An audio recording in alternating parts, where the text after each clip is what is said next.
de quién es Cristo Jesús. Y por eso, hermanos, para la gloria del Señor, analizaremos Juan 3, 16 al 21, que es el mensaje que Jesucristo dio de sí mismo con respecto a la Navidad. Ahora bien, mis amados hermanos, comenzaré haciendo la pregunta. Hermanos, ¿se han preguntado ustedes cuál sería el regalo perfecto para la persona que usted más ama? A veces nos vemos inmersos totalmente en materialismo y consumismo de las fechas, y allá andamos corriendo para buscar algo que sea de especial atracción y bonito para nuestro ser amado y nuestro amigo. Y andamos buscando siempre el regalo perfecto, aquello que exactamente sabemos que va a necesitar. Ahora yo tengo que hacer una pregunta en esta mañana, y yo quiero que aquí me contesten de una manera libre y soberana.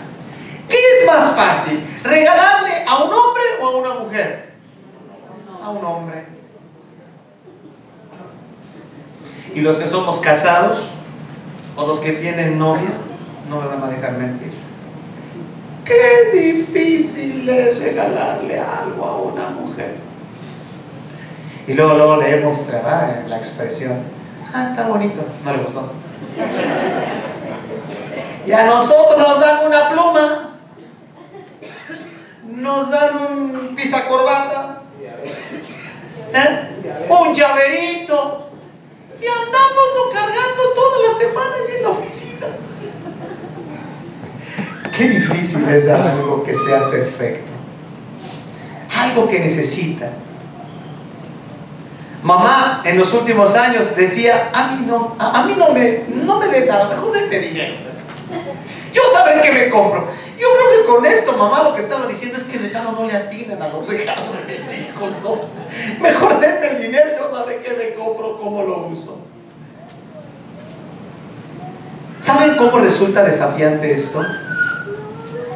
Cuando Dios nos dio el regalo perfecto, no solamente para esta Navidad, sino para el resto de nuestras vidas y para toda la humanidad. Cristo Jesús, el Hijo unigénito de Dios, es el regalo perfecto para nosotros. Y usted puede decir: hermano, yo lo creo y así lo digo y lo asevero. Pero cuando yo llego a declarar esto entre un grupo de personas que no tienen el temor a Dios como usted y yo lo tenemos, o entre un grupo de personas que están pasando momentos difíciles y sencillamente no encuentran la respuesta a su dolor, u otros peor que el diablo, que se atreven a no creer en Dios. Y yo tengo que decir esto: un ateo es peor que el diablo, porque por lo menos el diablo cree y tiembla, pero el ateo se fue más allá. Oh, mis amados hermanos, es cuando resulta difícil de poder describir, y que aquella persona que no cree o que está lejos de entender esta verdad la puede entender, comprender y aceptar y agradecer en el nombre del Señor. Cristo es el regalo perfecto del Padre. Juan 3:16 comienza diciéndonos esta porción de la palabra del Señor. Todos ustedes la conocen en inglés o en español. Porque de tal manera amó Dios al mundo, que ha dado a su Hijo unigénito, para que todo aquel que en Él cree no se pierda, mas tenga vida eterna. Porque no envió Dios a su Hijo al mundo para condenar al mundo, sino para que el mundo sea salvo por Él. Me quiero detener en estos primeros dos versículos y poder entender en estos dos versículos lo que Jesús nos declara con respecto de sí mismo como ese regalo perfecto que Él es para el creyente. Hermanos, Cristo, el regalo del Padre, hermanos, nos revela quién es Dios el hombre. Cuando utilizo la palabra revelar, quiero entender que el término revelar, aún en teología, quiere decir darse a conocer, descubrirse, abrirse. Dios se revela al hombre. Dios se da a conocer de sí mismo al ser humano. Y la revelación de Dios son más que sencillamente buenos propósitos o buenos deseos. La revelación de Dios es el descubrir su carácter. Cristo no solamente nos viene a ofrecer amor, paz, tranquilidad y bendiciones. Él nos viene a revelar el corazón mismo de Dios. Cristo, el regalo del Padre, nos revela quién es Dios. Y lo primero que Cristo nos revela respecto de Dios es que Dios es un Dios de amor incomparable. No se compara el amor de Dios al amor de nadie. Por eso el escritor bíblico comienza diciendo en el versículo 16, porque de tal manera. La expresión que Jesús dice aquí, de tal manera, es una expresión que nos hace ver una medida inigualable, una medida grande, incomparable, perfecta, justa, santa. Ese es el amor de Dios. Ahora, el amor de Dios, hermanos, se revela desde el inicio de todas las cosas sobre el hombre mismo. Porque el salmista en el Salmo número 8, versículo número 5, dice que al hombre Dios lo creó de tal manera que lo hizo poco menor que los ángeles. Y también dice el salmista en este mismo Salmo 8, versículo 5, y lo coronaste de gloria y de honra. Dios formó al hombre, estoy hablando de la raza humana, hombre y mujer, y los puso en una posición como corona de la creación. La iniciativa de Dios de crear al hombre no fue hacer algo según cómo saliera, según cómo estuviera. ¿Cuándo creó Dios, según el Génesis, al hombre? ¿En el primer día? ¿En el tercer día? ¿En el cuarto día? ¿En el segundo día? No. Después de haber creado todo y haber puesto orden a todo, entonces Dios crea al hombre. Ojo, desde ahí estamos viendo a un Dios de amor que se ocupa y atiende a su creación y al hombre en particular, al ser humano. No lo hace cuando todo está desordenado. No lo hace mientras se está poniendo orden. No, primero pone todo en orden y después pone al hombre en el orden de Dios. Ese es el amor de Dios. Por supuesto, el amor de Dios es grande. Cristo nos dice, Dios te ama de tal manera. Ahora, esta expresión de tal manera hace un contraste con lo que dice al final de esta frase que estamos estudiando en primer lugar. Porque de tal manera amó Dios al cosmos. La palabra mundo aquí es una palabra, mis amados hermanos, que se refiere a el sistema, pero también a la gente. ¿Cómo está el hombre hoy en día? ¿Cómo está el ser humano delante de Dios según la Biblia? En pecado. Está enemistado con Dios. El hombre está lejos de Dios. Y vaya, echemos un vistazo a nuestro alrededor, hermanos. El hombre más que nunca se ha alejado de Dios. El hombre más que nunca está en rebeldía contra Dios. El hombre hoy más que nunca está tergiversando, torciendo la voluntad y la santidad de Dios y la está acomodando a su conveniencia única y exclusivamente para seguir pecando sin importar la santidad y la justicia divina. Y dice Jesús, a pesar de este gran pecado del hombre, a pesar de estar totalmente corrompidos y en rebeldía con Dios, Dios nos ama. Esto es lo que hace aún más grande el amor de Dios. El apóstol Pablo lo llegó a decir, ¿no?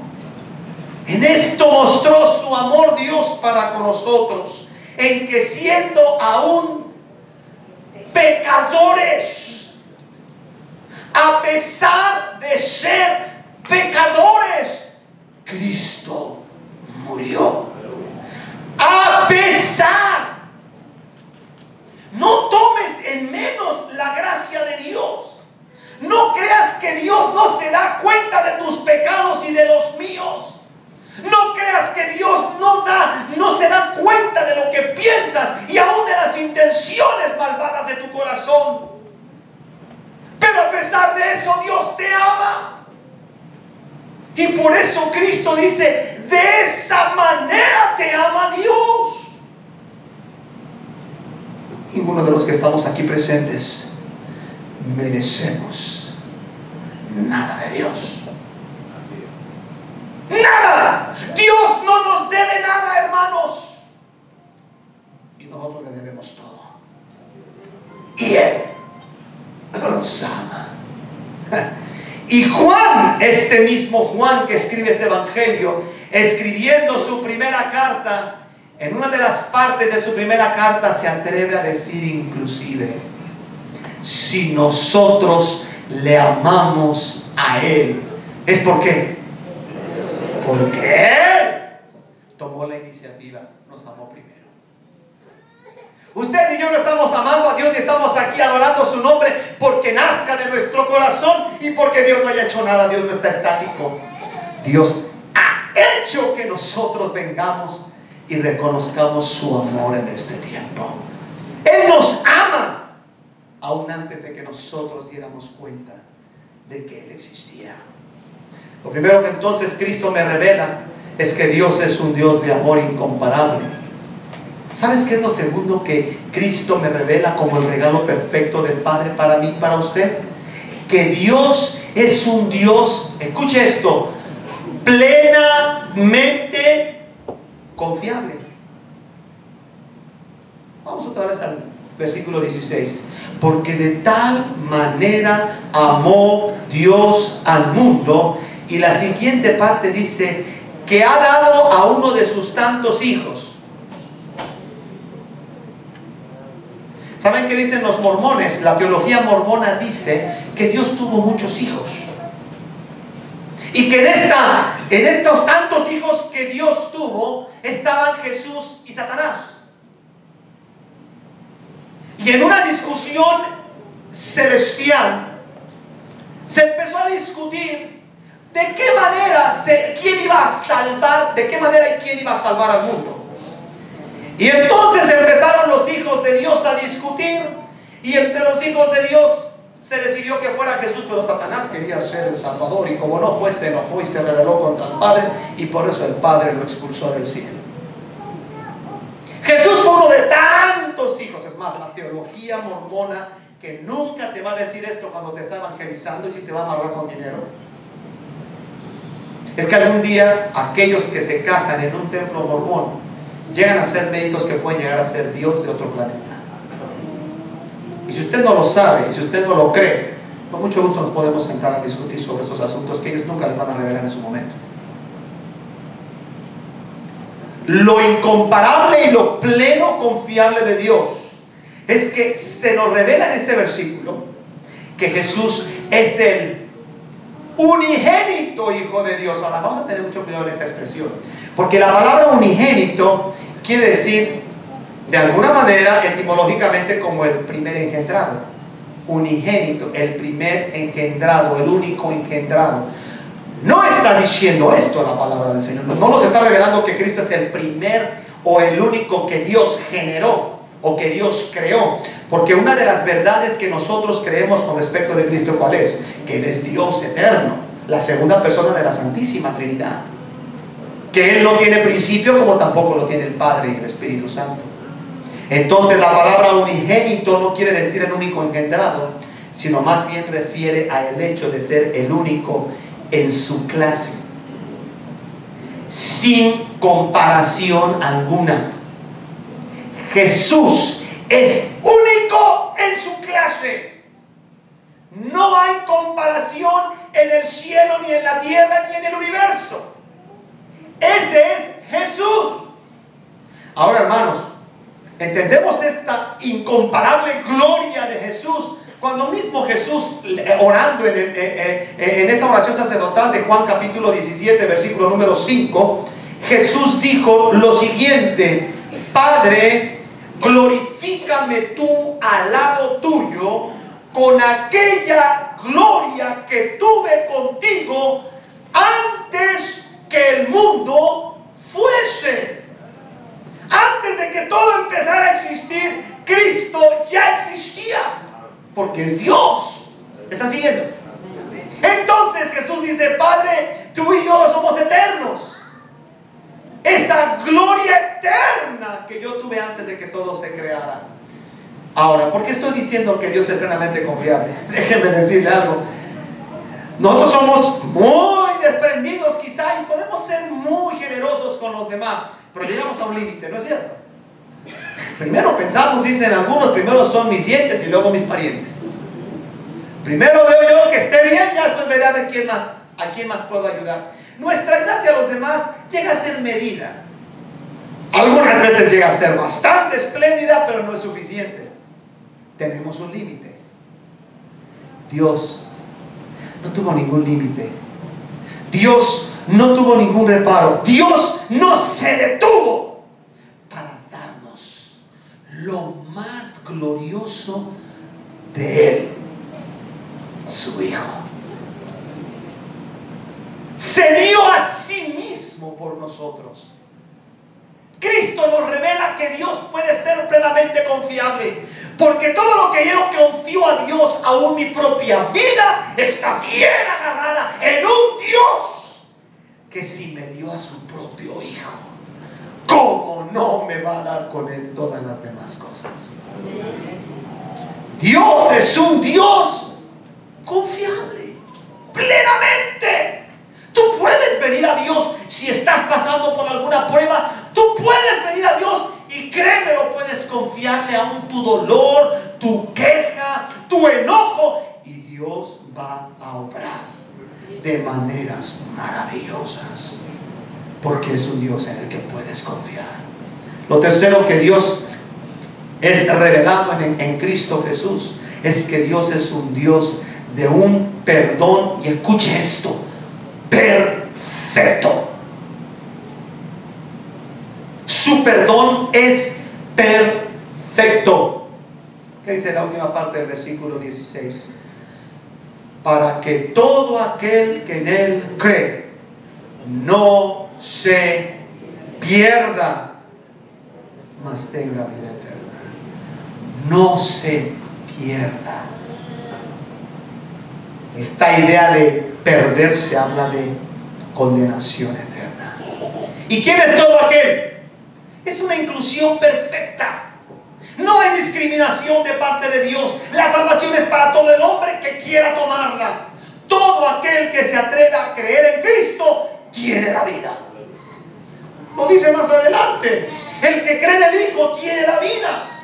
Pero el que se rehúsa a creer en el Hijo no verá la vida, sino que la ira de Dios está sobre él. Ahí mismo en el capítulo 3, pero en el versículo 36. El que cree tiene la vida, el que no cree está condenado.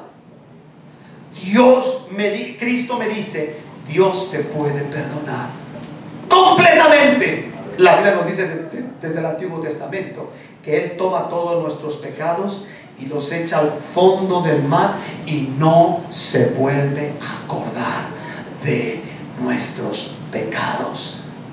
Dios no es como nosotros. Esos perdoncitos, y disculpe que lo diga de esa manera tan fuerte y quizás hasta tan peyorativa, esos perdoncitos que nos damos entre los hermanos, ¿no? Te perdono pero no olvido.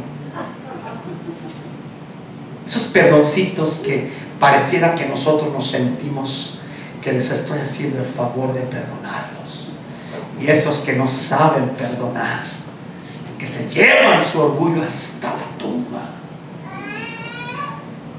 Ese no es el perdón de Dios, hermanos. El perdón de Dios es perfecto y tiene una garantía, porque ahí lo dice: el que cree no se pierda, mas tenga para siempre vida con Él. Para siempre. Garantía. Lo cuarto que yo encuentro que me revela el regalo perfecto de Dios, que es Cristo Jesús, es que Dios es un Dios lleno de gracia. Y puede ser redundante, pero mira lo que dice el versículo número 17. Porque no envió Dios a su Hijo al mundo para condenar al mundo. ¿Y por qué no envió Dios a su Hijo para condenar al mundo? Porque el mundo ya estaba condenado por sí mismo. ¿Qué le dijo Dios al hombre? No tomas del árbol, obedéceme, haz lo correcto. ¿Por qué? Yo quiero hacer lo que se me da la gana. Coge, hazlo. Y aquí está la consecuencia. Dios le dijo al hombre: el día que comas de este árbol, el día que me desobedezcas, vas a morir. Vas a estar muriendo. Porque esa es la idea del verbo en hebreo. Cuando Dios le dice: ciertamente morirás, estarás muriendo, te apartarás de mí y estarás encaminado a una condenación eterna. ¿De veras? Sí, pues lo voy a hacer de todas maneras. Adelante. Yo no creo que Dios sea tan malo para mandarme al infierno. Si Dios no manda a nadie al infierno, el infierno fue hecho para el diablo, el cielo es para los hombres. Y entonces recibe a Cristo en tu corazón y tendrás vida eterna. Porque no hay otro nombre dado a los hombres en que se pueda ser salvo, solamente Cristo Jesús. Dios no envió a su Hijo para condenarlo, sino para que el mundo sea salvo. ¿Por quién? Por Cristo. No, sí, hermanos, solo un camino. Sigo escuchando estas expresiones tan reveladoras de incredulidad y de falta de fe en Cristo Jesús, de algunos que, teniendo su supuesta fe en su religión, cuando muere alguien terminan diciendo estas palabras: pues esté donde esté, espero que esté bien. Por favor, si alguien muere en Cristo, está en el cielo. Y la próxima vez que usted se refiera a alguien que murió en Cristo Jesús, no vuelva a decir esté donde esté. Está en el cielo, que en gloria esté. Claro que está en la gloria si murió en Cristo Jesús. Punto. Murió sin Cristo, con pena lo digo, está en el infierno. Punto. Palabra de Dios. Dios te ama. Dios te ama. Pero la única manera en que puedas recibir ese amor, ese perdón y esa vida eterna se llama Jesús. Él es un Dios lleno de gracia. Pero nada más recuerda algo: su gracia es gratis, pero no es barata. Cuesta tu fe, tu entrega y tu obediencia. Y es por eso que en segundo y último lugar, mis amados hermanos, Cristo, quien es el regalo del Padre, nos revela también, en segundo lugar, mis amados hermanos, y esto lo vamos a ver en los versículos siguientes, que Cristo, que es el regalo del Padre, nos revela qué quiere Dios de nosotros. ¿Qué quiere Dios del hombre? Primeramente nos dice quién es Dios para el hombre. Segundo, ¿qué quiere Dios del hombre? Y déjame decirte que lo que Dios quiere de ti y de mí lo encontramos en los versículos 18 al 21. Primeramente el versículo 18: el que en Él cree no es condenado, pero el que no cree ya ha sido condenado, porque no ha creído en el nombre del unigénito Hijo de Dios. Por favor, dígame, ¿cuál es el verbo que se repite en este versículo 18? ¿Cuántas veces? 3 veces. Repito: el que en Él cree no es condenado, pero el que no cree ya ha sido condenado, porque no ha creído en el nombre del unigénito Hijo de Dios. Ojo, creer va relacionado y tomado de la mano ¿de quién? De Cristo. El que cree en Cristo, no el que cree. Ojo, there's a huge difference. Hay una gran diferencia entre creer y creer en Jesús. Hay mucha gente que tiene una fe impresionante, una fe enorme en las cosas, en su dinero, en sus conocimientos o en sus dioses, en sus imágenes. Esa fe puede ser grande, pero esa fe no salva. Ojo, hermanos, cuando lean este versículo no se pierdan de este detalle. El que cree en Él es salvo. El que no cree en Él es condenado, porque no ha creído en Él. Subrayo. Entonces, ¿qué es lo que Dios quiere del hombre? Su fe en Cristo. No nada más quiere que creas, que seas un devoto creyente y que hagas mandas y te laceres y hagas promesas y hagas... No, el Señor dice, no, es que no nada más quiero que me demuestres una fe así a lo loco. Quiero que tu fe esté depositada solamente en alguien, en Cristo Jesús. Si tu fe está puesta en alguien más aparte de Cristo, tú no estás cumpliendo lo que Dios quiere, por muy grande y muy devota que sea tu fe.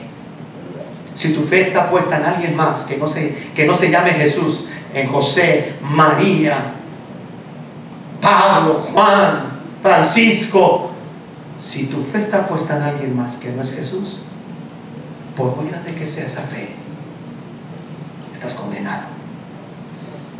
Porque usted lo dice. No, porque lo dice Jesús mismo, lo dijo. Porque lo que estamos leyendo en este momento en Juan capítulo 3 versículos 16, 17, 18 son palabras que salieron de la boca de Jesús directamente. Así que ni siquiera son palabras de Juan, son palabras de Jesús, y Jesús es Dios. Si tú no crees en Jesús, no hay manera de que se resuelva tu situación. ¿Qué es lo que Dios quiere del hombre? No solamente Dios quiere su fe. Mira lo que dice el versículo 19. Y esta es la condenación, que la luz vino al mundo y los hombres amaron más las tinieblas que la luz. ¿Por qué? Porque sus obras eran malas. ¿Sabes qué también lo que Dios quiere de ti? Dios quiere del hombre su entrega. ¿Por qué el hombre se condenó? Ya está condenado. Porque quiere hacer lo malo, le gusta lo malo, le gusta el pecado, le gusta saborear las cosas malas, le gusta lo que no es santo. Y por eso dice Jesús, los hombres amaron más las tinieblas que la luz. Mira, hermano, yo conozco a mucha gente inconversa que ama a Dios, que se expresa bonito de Dios, que ayer habló de Dios en esta fiesta, pero terminó bien borracho y diciendo maldiciones, pero dijo algo de Dios bonito y te conmovió hasta las lágrimas sus palabras tan cariñosas que dijo de Dios. Pero escúchame, no importa cuánto quieras a Dios, si no lo quieres a Él más que sobre todo, al punto de hacer lo que a Él le agrada, aun cuando dejes de hacer lo que a ti te gusta. Aleluya.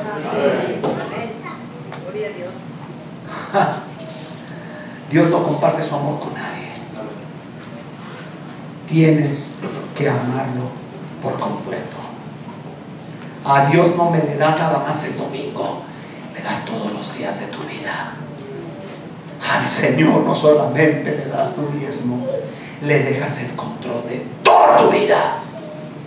Si no, no estás cumpliendo la expectativa de Dios.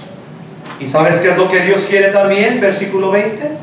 Porque todo aquel que hace lo malo aborrece la luz y no viene a la luz, para que sus obras no sean reprendidas. Él también quiere tu voluntad. ¿Te diste cuenta lo que dice el verso 20? Todo aquel que hace lo malo aborrece la luz y no viene a la luz, para que sus obras no sean reprendidas. Hermanos, hacemos lo que hacemos porque lo queremos hacer. Nadie te empujó a hacer lo malo.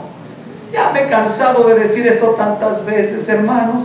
Pero no me cansa porque me arte, porque al final tenemos que repetirlo tanto también para mí. Pero hermanos queridos, lo que hemos hecho, lo que hemos hablado, cómo hemos actuado, lo que hemos decidido, lo hemos hecho porque hemos querido hacerlo. Nadie nos empujó a hacerlo. Si hiciste algo malo, si dijiste algo malo, lo dijiste, lo hiciste porque quisiste. Lo que Dios quiere de ti es el control de tu voluntad. Él quiere controlar tu boca, tus pensamientos, tus acciones, tus obras. Quiere que sean buenas. Déjalo que Él lo haga. Esto de hacer o no hacer resulta una decisión voluntaria. Dios quiere tu voluntad quebrantada delante de Él. Él quiere dominar tus acciones. Él quiere dominar tus deseos. Él quiere que tú y yo rindamos el control del Espíritu de nuestra vida al Espíritu Santo de Dios. Sigo escuchando piadosamente expresiones tales: es que yo creo, es que no lo creo, es que yo siento, es que yo creo que no estoy mal. Cuando yo escucho estas expresiones en mi consejería pastoral, dejo por claro que esa persona, por muy devota y piadosa que sea, se está saliendo con la suya. Porque dice: no, pues yo creo que no estoy mal, yo siento que estoy bien. Cuando usted de consejería, hermanos diáconos, llamados consejeros o amigos que me están escuchando, o los que me están viendo por YouTube, cuando alguien te dice yo creo, yo siento, yo opino que no estoy mal, te está dejando ver clarísimo que no está actuando bajo la voluntad de Dios, sino está haciendo lo que se le da la gana. Y está queriendo que Dios bendiga su decisión cuando no es de Dios. ¿Me estoy explicando? Recientemente, alguien queriendo hacer la voluntad de Dios, le pregunté: ¿y tiene paz en lo que está haciendo? Sí. Después de 2-3 minutos más de charla, le volví a hacer la pregunta y la respuesta fue: no tengo paz. Y mi respuesta fue: no lo haga. Pero cuando uno está siendo controlado por el Espíritu Santo, uno tiene paz. Cuando sabes que estás haciendo bien las cosas, tienes paz. Pero si no la tienes, es porque te quieres salir con la tuya y quieres que Dios consienta tu capricho. Ríndele tu voluntad a Él. A su nombre sea la gloria. Y si el Señor te tiene que reprender, que te reprenda Dios. Su amor es grande, hermano, y restaurador. Y lo tercero, lo último que Dios quiere del hombre es su obediencia. ¿Qué dice el verso 21? Mas el que practica la verdad viene a la luz, para que sea manifiesto que sus obras son hechas en Dios. Obedecer es actuar. No es una mera disposición, no es unas ganas o deseo de hacerlo, es hacerlo y ya.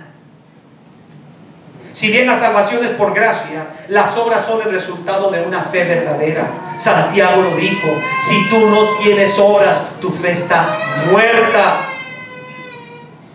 Sencillamente tu piedad es una hipocresía. Tu salvación es ineficiente. No eres salvo, y no porque las obras te salven, pero las obras dicen si realmente lo eres o no. Cuando tú eres desobediente, estás en la oscuridad, estás en condenación, no estás haciendo lo que Dios demanda, y por eso estás fallando, por eso quizás inclusive no eres feliz. ¿Cuánto nos ha dicho el Señor en estos domingos de cómo quiere que seamos plenamente felices? ¿No es cierto? La paz, la misericordia, la compasión, el perdón, el hambre y sed de justicia de Él, el pobres en espíritu, los que lloran. Hemos hablado de tantas estas cosas, y yo estoy seguro que muchos todavía no hemos llegado ni a empezar a ser el primero, y ya llevamos 8. Oh, mis amados hermanos preciosos, aquí la cuestión no es que querramos o tengamos la buena intención al salir de este lugar de hacer lo correcto, es que salgamos de aquí haciéndolo ya. Obediencia, cueste lo que cueste. Eso es lo que quiere Dios de nosotros. Hace un momento te preguntaba al inicio del culto que si tú has pensado en el regalo perfecto, que si tú te has puesto a pensar en qué regalo sería el mejor regalo para ti o para alguien en especial. Bueno, pues el mejor regalo que hemos recibido se llama Cristo Jesús. ¿Qué es lo mejor que le puedes dar tú a Él en este día? Tu obediencia, tu entrega, tu fe, tu amor, tu voluntad. ¿Qué les parece si le damos eso? Y sabes que no te cuesta. Ay, qué bueno, pastor, porque ya estoy bien gastado. No tienes que gastar nada. Lo que te cuesta es lo que más vale. El corazón. Ríndeselo a Dios. Dile, Señor Jesús, tú me diste lo mejor. Y en esta Navidad lo volví a recordar. Quiero darte de mí para ti lo perfecto. Mi fe, mi entrega, mi voluntad, mi obediencia. Oremos. Gracias, Padre, por tu palabra. En el nombre de Cristo Jesús.